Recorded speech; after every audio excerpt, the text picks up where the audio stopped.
Bom dia, pessoal. Estamos aqui reunidos, eu e o professor Dárcio, para trazer uma dinâmica diferente de aula para vocês, né? No meio dessa pandemia que nós estamos, esperamos que estejam todos bem nas suas casas, né? Tomando os devidos cuidados.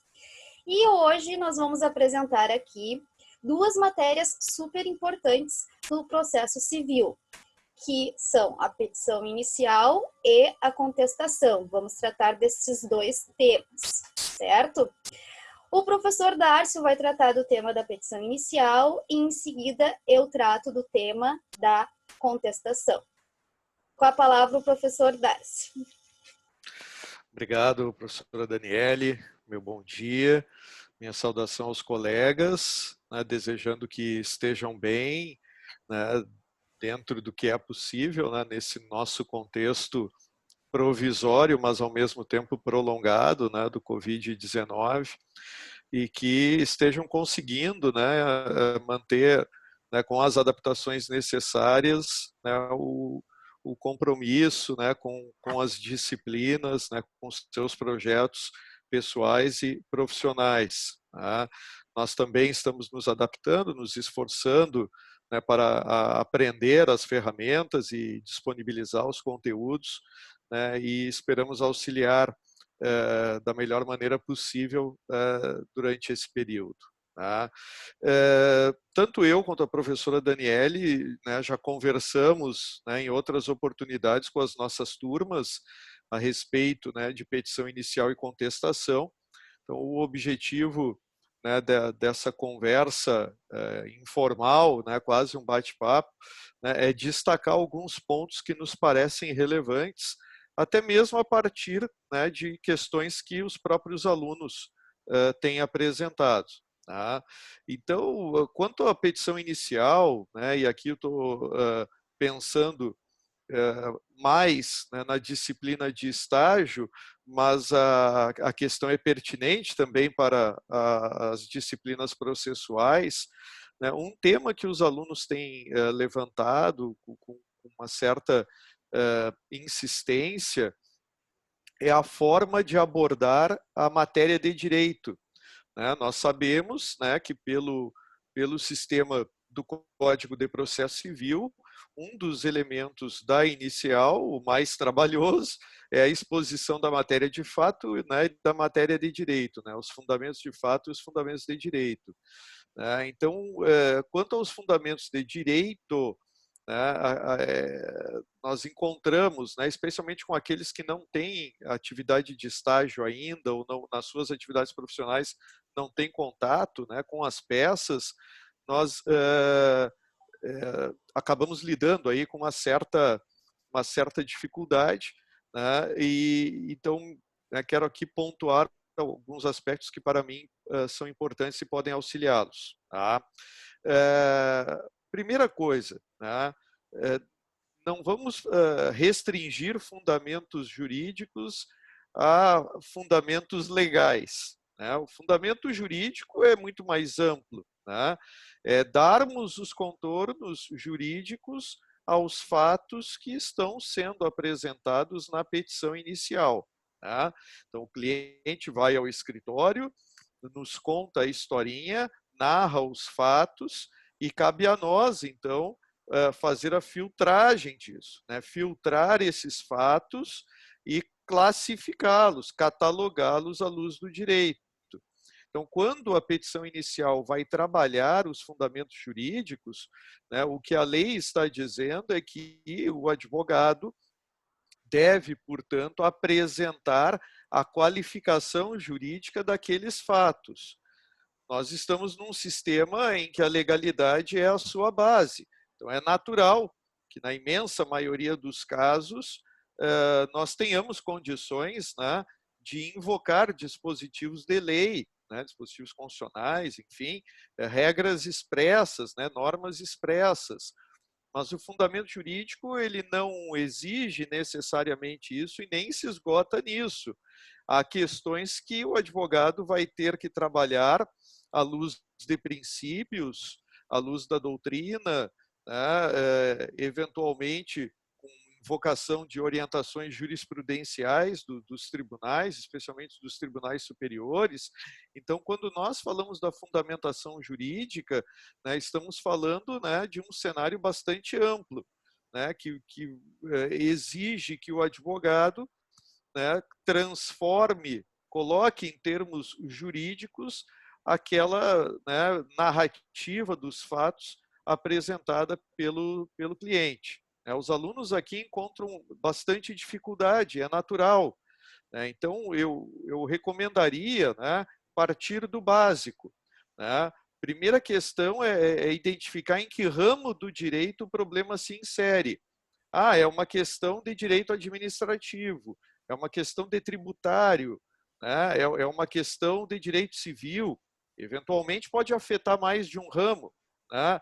É uma questão de direito civil e consumidor, né? Mas o importante é nós começarmos pelas, né, pelas questões mais abrangentes. Então, em que ramo do direito o problema se insere? É uma questão de direito civil. Bom, é direito civil, é contratos, direitos reais, é direito de família, e aí nós vamos reduzindo até chegarmos nas leis de regência, se existirem, né? Senão vamos ter que trabalhar com princípios, com analogia, né? Invocando leis que tratam de problemas semelhantes. Né? Então, a dica que eu dou, né, para os alunos, diante dos fatos que os clientes estão trazendo, é buscar primeiro identificar em que ramo do direito, né, essa questão vai encontrar tratamento e solução.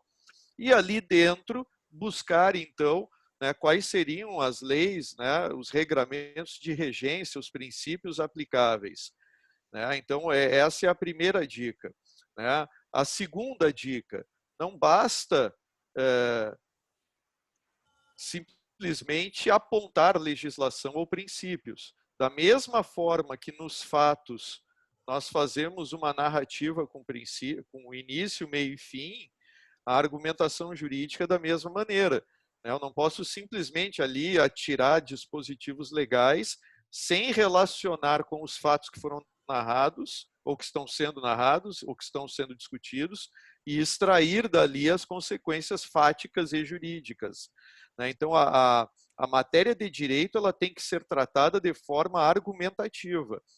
Então, eu não posso simplesmente, para utilizar uma expressão, né, de uso frequente, eu não posso fazer um recortar e colar enlouquecido de leis e precedentes jurisprudenciais.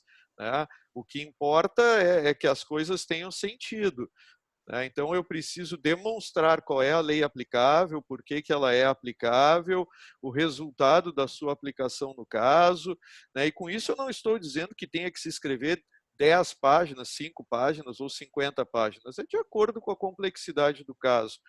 Questões mais simples serão tratadas com maior objetividade, questões mais complexas vão exigir um esforço maior. Então, a dica que eu dou aos alunos é não entre em desespero. Muitas vezes o advogado não identifica imediatamente onde está, né, o tratamento jurídico adequado. Então, cabe a nós aí partir, né, com uma certa, né, cautela, uma certa prudência, e vamos por partes. Né? Vamos identificar qual é o ramo, vamos identificar dentro do ramo, né, quais são os princípios das leis de regência, e a partir dali vamos olhar a jurisprudência, a doutrina, né, e desenvolver a argumentação. Acho que por hora é a primeira observação que me parece importante. Sim. Então, professor Dárcio, obrigada pelas colocações. A petição inicial, então, muito importante, né? Ela está situada lá entre os artigos 319 a 321. Nós sempre fazemos também essa observação em sala de aula em relação à emenda da petição inicial, né, professor Dárcio? Isso os alunos também questionam a possibilidade de realizar a emenda quando ausente alguns requisitos do artigo 319, né? O autor esquecer, por exemplo, de indicar o valor da causa, o juiz vai determinar que ele realize uma emenda, né? Complemente a sua petição inicial indicando o valor da causa. Então, a isso nós damos o nome de emenda, né? Certo? Então, a mim cabe tratar da contestação, tá? Como o professor Darcy colocou, nós estamos aqui num bate-papo. Então, é possível que um devolva a palavra ao outro, certo? Em relação à contestação, pessoal, nós temos que se trata de um meio de defesa do réu, tá? A contestação, como nós já vimos, ela é o meio de defesa mais utilizado pelo réu na prática forense, certo? E é inerente a qualquer ação judicial que nós tenhamos o contraditório e a ampla defesa, previstos constitucionalmente lá no artigo 5º, inciso 55 da Constituição. Tá? O juiz não poderia julgar apenas com as alegações realizadas pelo autor na sua petição inicial, ok? Então, uma vez que o réu pode se defender e deve se defender apresentando a sua defesa, né, apresentando a sua contestação, o autor também vai ter a oportunidade de rebater esses argumentos trazidos pelo réu na sua contestação. Então, vejamos, nós temos o início da ação com a petição inicial, o réu apresenta a sua defesa, rebatendo os argumentos do autor da inicial, e há a possibilidade da réplica do autor no artigo 351, certo?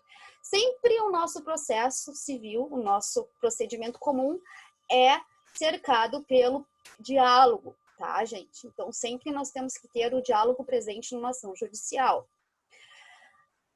Em relação à contestação, eu vou abordar brevemente a questão do prazo, que me parece relevante, tá? O prazo de defesa, e os requisitos formais e o ônus de impugnação específica. Em relação ao prazo, tá, da contestação, nós temos, antes disso, é importante que se diga que os meios de defesa, eles não se concentram apenas na contestação. A contestação é um meio de defesa. Nós também temos a reconvenção, nós temos as exceções de incompetência de foro, exceção de suspeição ou impedimento, tá? Então, em relação à contestação, o prazo da contestação. O artigo 335 trata que o prazo é de 15 dias. O réu terá o prazo de 15 dias para apresentar a sua contestação, ok? Mas nós devemos cuidar para o fato de haver, entre a petição inicial e a contestação, a audiência de conciliação ou de mediação, prevista no artigo 334, tá, gente? Então, uma vez havendo esta audiência de conciliação ou de mediação, o réu, se ele não tiver interesse nessa audiência de conciliação ou de mediação, poderá manifestar o seu desinteresse através de uma petição 10 dias antes da realização desta audiência. Então, pessoal, o prazo para o réu apresentar a sua defesa quando há essa audiência de conciliação ou de mediação, se ele não tiver interesse, vai começar a contar a partir da data do protocolo desta manifestação do réu, indicando que não tem interesse, ok? A partir da data do protocolo, 10 dias antes da audiência de conciliação ou de mediação.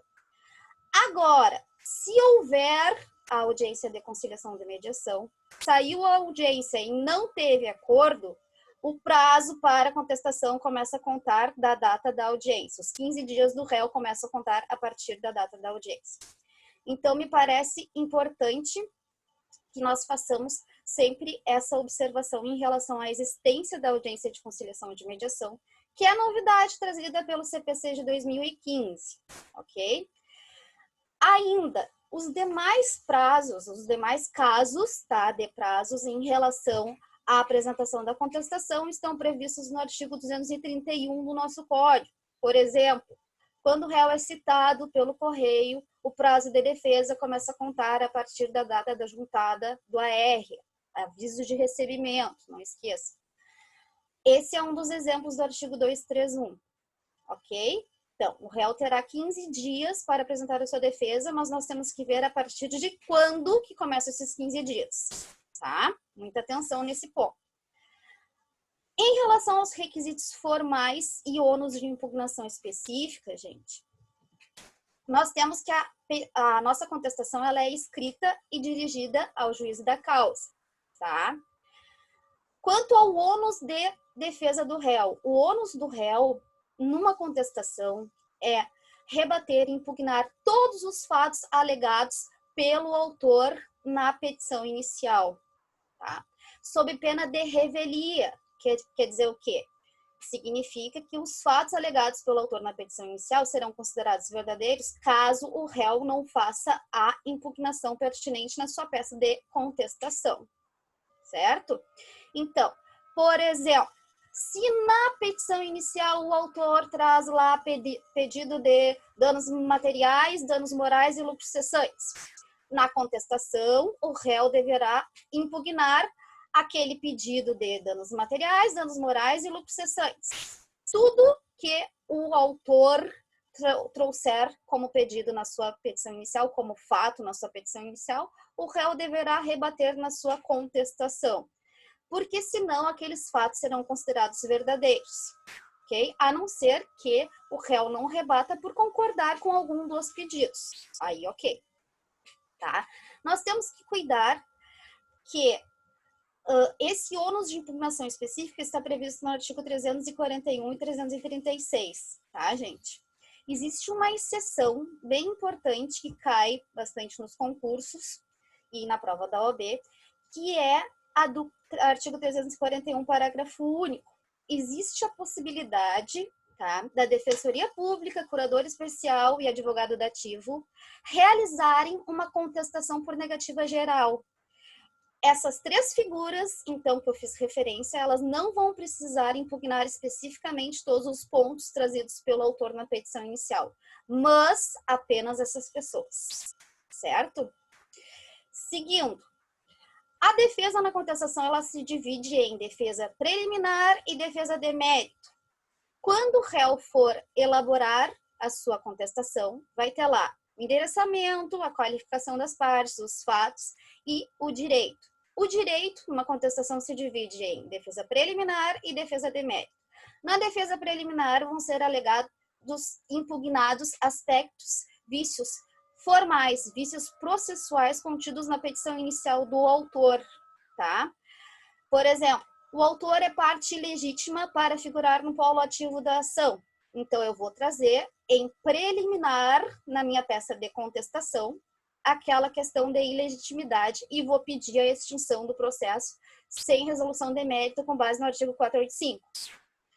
As preliminares estão arroladas no artigo 337, 485, 330. Como é que eu vou saber, professora, qual é um vício processual? Nós vamos verificar, antes de adentrar o mérito, que é a previsão do artigo 337, o rol do artigo 337. Lá estão as hipóteses, dentre elas a legitimidade, a litispendência, coisa julgada, perempção. Todas essas são hipóteses de preliminares que podem ser alegadas pelo réu na sua peça de contestação. Então, repetindo, nós temos a defesa preliminar e a defesa de mérito. A defesa de mérito, gente, ela vai atacar a relação jurídica material especificamente, tá? Quer dizer o quê? Quer dizer que o réu poderá, num caso concreto, sustentar que ele não deve a quantia de 50 mil reais ou que ele não deve indenizar o autor por determinado ato ilícito, não incide na espécie os artigos 186 e 927 do Código Civil. Nesse momento do mérito é que o autor vai tratar da questão específica material e vai trazer ali fundamento legal, jurisprudência, doutrina, tudo para reforçar o seu direito. Certo, gente? Então, defesa preliminar e defesa de mérito. Não esquecendo que prescrição é defesa de mérito e não é defesa preliminar. Nós temos lá no artigo 487, certo? Isso é uma questão bem importante que o pessoal traz em preliminar e está errado, é defesa de mérito, certo? Então, ônus da impugnação específica significa que o réu deverá impugnar todos os pontos trazidos pelo autor na petição inicial. Na petição inicial cabe emenda, mas na contestação não cabe emenda. Como na contestação não cabe emenda, é importante que o réu traga todos os argumentos de defesa para a sua contestação, ainda que eles pareçam contraditórios, certo? Isso nós trabalhamos através de uma conjugação do 336, do artigo 336 com o 341. Chama-se princípio da eventualidade. Num caso concreto, aonde o autor está postulando 10 mil reais, por exemplo, e já faz mais de 12 anos dessa relação. O que o réu vai trazer na sua contestação? Vai alegar que ele já pagou aquele débito, por exemplo. Caso Vossa Excelência entenda que aquele débito não foi pago, tá? Não reconhece a legitimidade daquele comprovante, o débito já está prescrito. E caso Vossa Excelência não entenda que o débito já foi pago e que ele está prescrito, ainda assim o valor é excessivo. São argumentos que parecem contraditórios, mas cabe ao réu, na oportunidade da contestação da sua defesa, trazer todos os argumentos possíveis, porque ele não poderá trazer uma emenda, né? Ele não poderá emendar essa defesa, assim como acontece na petição inicial, certo? Então, ônus de impugnação específica e princípio da eventualidade. Esses me parecem os principais pontos, né, a serem tocados em relação à contestação, professor Darcio. Sim. Voltando ao tema da inicial, depois vou me permitir uma breve observação sobre a contestação que eu acho importante, né? Outro aspecto que é fundamental na inicial é a questão do pedido, né? A forma de redação do pedido. Tá? Lá na disciplina de processo, né, de teoria geral do processo, depois no processo 1, né, nós, quando trabalhamos o pedido, né, além dos seus atributos, né, de certeza, determinação, né, nós também, né, examinamos aqueles elementos doutrinários, né, que dizem que existe o pedido, né, imediato e o pedido mediato. O pedido imediato, o tipo de tutela jurídica que a parte está buscando, declaratória, condenatória, enfim, né, a classificação trinária ou quinária, conforme a vontade, o critério, né, do operador, do estudioso, né, e o pedido imediato, que seria a providência concreta, né, o bem da vida pretendido, enfim. Né. Na inicial, nós não precisamos destacar, né, o que é o pedido imediato e o mediato, mas os dois precisam estar presentes. Então, sempre se recomenda que os pedidos deixem claro, na sua forma de exposição, qual é a tutela que se está buscando, né, e qual é a consequência concreta, né, que a parte está pleiteando. Né? Por exemplo, na ação de cobrança, né, então nós vamos pedir a procedência do pedido para condenar o réu ao pagamento da quantia X, né, com correção monetária pelo IGPM a partir de tal data e acréscimo de juros de mora de 1% ao mês a partir de tal data. Né? Então, assim, redigindo o pedido, né, nós estamos sublinhando claramente qual é a tutela pretendida, no caso, né, desse exemplo, a tutela condenatória, e qual é a consequência prática, né, que é o pagamento daquela quantia pela parte ré. E ainda, né, eu estou cumprindo os postulados do código porque eu estou dizendo qual é a quantia, qual é o critério de correção monetária, a partir de quando eu quero a correção monetária, né, qual é a taxa de juros de mora, a partir de quando eu quero a taxa de juros de mora. Né? Como eu costumo dizer aos meus alunos, utilizando uma frase que não é minha, né, mas que acho muito pertinente, né, o pedido ele tem que ser compreensível por qualquer pessoa. Né? Então, quanto menos firula, menos frescura, melhor. Né? O pedido, as explicações vêm antes, as explicações elas vêm lá na fundamentação. Né? No pedido, eu simplesmente vou colocar qual é o comando desejado. E aí é importante que eu coloque de forma objetiva, de forma clara, qual é o tipo de tutela que eu estou buscando e qual é a consequência prática. Né? Então, a redação do pedido no processo civil, que não é o processo trabalhista, normalmente, com 30 pedidos, né? Com 20 pedidos. Normalmente, no processo civil, a gente não tem isso. Né? Vão ser raros os casos de múltiplos pedidos. Né? Então, a gente pode, né, ter um pouco de cautela e de atenção, né, e procurar redigir os pedidos, então, com clareza, com objetividade, né, com completude, né, para que não fique nenhuma margem de incerteza ou de dúvida que possa gerar dificuldades posteriormente. Né? A professora Daniele colocou com toda a pertinência, né, que existe, de fato, né, no nosso sistema a possibilidade de emenda da petição inicial, né, o que, claro, vai depender quase sempre de uma iniciativa do juiz de determinar a emenda, sem prejuízo de que a parte, né, a autora, constatando imediatamente algum problema, faça isso enquanto não ocorrer a citação, né? Mas a questão é que nem sempre, né, o magistrado percebe, né, alguma deficiência da inicial, por N razões, né, desde uma desatenção, de um excesso de serviço, até uma própria dificuldade do caso mesmo. Né? Então, nem sempre a emenda vai acontecer, nem sempre o advogado vai identificar imediatamente algum problema da inicial. E aí, depois, no curso do processo e na fase de cumprimento, isso pode se tornar problemático, né? Especialmente se houver alguma dificuldade na compreensão do pedido. Então, é importante que, na hora de redigir o pedido, nós não tenhamos pressa, né?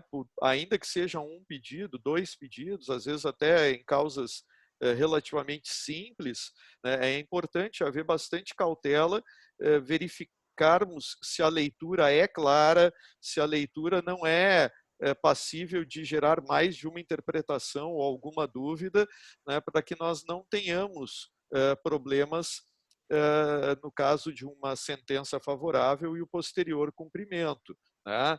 Da mesma maneira, pensando na perspectiva do réu, ele só pode se defender de uma pretensão que foi colocada claramente. Ele não é obrigado a adivinhar e ficar pensando, né, o que o autor está buscando. Né? Então, o pedido ele interessa a parte ré na medida em que vai balizar a sua defesa, a sua contestação. Né? Então, é uma obrigação da parte autora também colocar claramente o que ela está buscando, né, de maneira a permitir o regular exercício do direito de defesa. Aqui, devolvendo a palavra à professora Daniele, só uma observação que me parece importante. Embora do ponto de vista jurídico não haja, na prática, nenhum prejuízo ao contestante, né, por não observar, né, a ordem correta de alegação das questões, né, na contestação, né, do ponto de vista, né, científico, né, e processual, né, existe uma hierarquia, né, nas questões que serão expostas na contestação. Existe o que eu, né, costumo trabalhar com os alunos, uma ordem lógica processual, né, para a exposição das questões. Né? Então, se eu vou discutir, por exemplo, a competência do juízo na contestação, tudo indica que seja a primeira questão que seja alegada, né? Porque se o juiz não tiver competência, ele não poderá examinar nada mais do que vem adiante. Né? Então, nós sempre recomendamos, né, que se houver problemas de competência, né, que sejam tratados, né, já de saída na peça de contestação. Posteriormente viriam as questões preliminares de natureza processual, como o professor Daniele referiu, né? Depois nós teríamos as questões de mérito, né, de caráter preliminar, né, as exceções de prescrição e decadência, por exemplo, né, e, finalmente, o mérito propriamente dito. Muitas vezes nós encontramos na prática real contestações que não seguem essa ordem, né? Que depois de 50 páginas alegam a incompetência do juízo, né? Isso não vai prejudicar a defesa, a alegação será examinada, não deixará de ser apreciada, mas não é a ordem que nós extraímos do sistema legal. Olhando a natureza de cada questão, existe uma ordem que deverá ser apreciada. Numa prova de concurso, numa prova da ordem, pode trazer prejuízo ao candidato, não observar a ordem correta. Por quê? Porque aparentemente ele não compreende a natureza distinta de cada uma daquelas matérias, né? Então é importante que nós, no nosso esforço, né, de entender a contestação, que nós procuremos observar a ordem correta. Se houver questões de competência, são as primeiras que nós vamos tratar. Depois, as questões preliminares, né, de natureza processual, né, como litispendência, coisa julgada, falta de legitimidade, falta de interesse, etc. Depois, as exceções de mérito, como a prescrição e a decadência. E, por último, o mérito propriamente dito. Né? É uma ordem lógica. Né? Por quê? Se o juiz não tem competência, ele não vai seguir adiante. Se houver alguma questão processual, nós poderemos ter ali a extinção do processo sem resolução de mérito. E depois, nas questões de mérito, aí sim, né, julgamento de mérito. Então, é a ordem correta que o contestante deve observar, ainda que na prática a eventual, né, subversão dessa ordem não vá prejudicar o exame das questões, mas não é a melhor técnica processual. Tá? Ótima complementação, professor Darcio, muito obrigada. E ainda nesse ponto, em relação à defesa preliminar e à defesa de mérito, muitas vezes vem questionamento dos alunos. Bom, eu sei que na contestação, né, o pessoal relata o seguinte: eu sei que na contestação eu tenho que trazer a defesa preliminar e a defesa de mérito, mas eu não localizo nenhuma defesa preliminar, né? Tudo bem, não precisa necessariamente ter um Claro. argumento preliminar, certo, gente? Mas é importante que se revise o rol do artigo 337, sempre na elaboração, na confecção de uma contestação, nós deveremos dar uma olhada, revisar, tá? Os argumentos de defesa do artigo 337, lá vai ter, né, incompetência do juízo, do valor da causa, a legitimidade, 337, 485, 330. Se não tiver, ok, passamos para a defesa de mérito, sem problemas nenhum, tá? Muitas vezes o pessoal acaba empacando na elaboração de uma contestação, mas cadê a preliminar? Pode não ter, Pode né? não ter. Certo, gente? Então, professor Darcio, quer fazer mais alguma colocação? Não, eu acho que, né, como essa nossa experiência desse primeiro encontro, esse bate-papo, né, acho muito contente, né, dessa iniciativa. Acho que certamente poderemos repetir, né, professora Daniele, Sim, com né, certeza. trazendo outros problemas. Eu procurei atender algumas dúvidas que alguns alunos me passaram, né, então acho que também é uma maneira, né, de nós contribuirmos aí, né, com esse período. Acho que a gente pode aprofundar essa iniciativa. O objetivo é esse, né? Alterar um pouco a dinâmica para trazer o conteúdo das nossas aulas para vocês, nossos alunos, de uma maneira diferente, atrativa, tá? Então, pessoal, esperamos que vocês tenham gostado da nossa explanação aqui. né, das nossas explicações em relação à petição inicial e à contestação. E qualquer dúvida pertinente à matéria que foi exposta, nós estamos à disposição, professor Darcio, através dos nossos e-mails, né, que vocês já têm.